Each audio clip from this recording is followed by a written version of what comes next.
मनुष्य की मृत्यु के बाद कैसा होता है, उसकी आत्मा का सफर जाने। गरुड़ पुराण को हिंदू धर्म में महापुराण की संज्ञा दी गई है। इसमें व्यक्ति को जीवन को बेहतर बनाने वाली तमाम नीतियों के बारे में बताया गया है। साथ ही मृत्यु के बाद आत्मा की स्थिति का भी वर्णन किया गया है। जो व्यक्ति संसार में आया है उसे निश्चित तौर पर यहाँ से जाना भी होगा, क्योंकि मृत्यु एक ऐसा शाश्वत सत्य है जिससे मुंह नहीं फेरा जा सकता।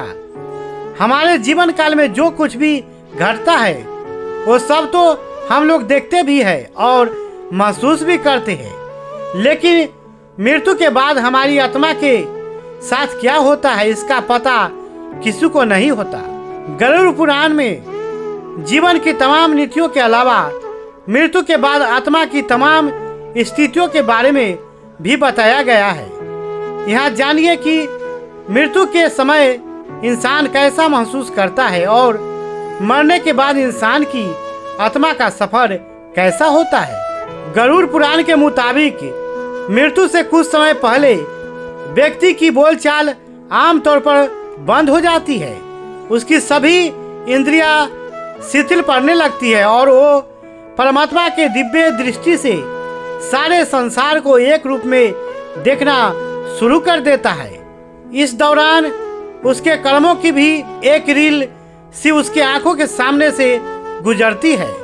गरुड़ पुराण में बताया गया है कि मृत्यु के समय दो यमदूत आते हैं जो देखने में काफी भयानक होते हैं। यदि व्यक्ति पुण्य करने वाला होता है तो उस व्यक्ति के प्राण भी आसानी से निकल जाते हैं, लेकिन पापी व्यक्ति को प्राण छोड़ते समय काफी कष्ट सहना पड़ता है। इसके बाद आत्मा को यमलोक ले जाया जाता है। यमलोक जाने के बाद उस आत्मा को उसके कर्मों का लेखा जोखा दिखाया जाता है और उसे फिर आकाश मार्ग से 13 दिनों के लिए उसके घर पर छोड़ दिया जाता है।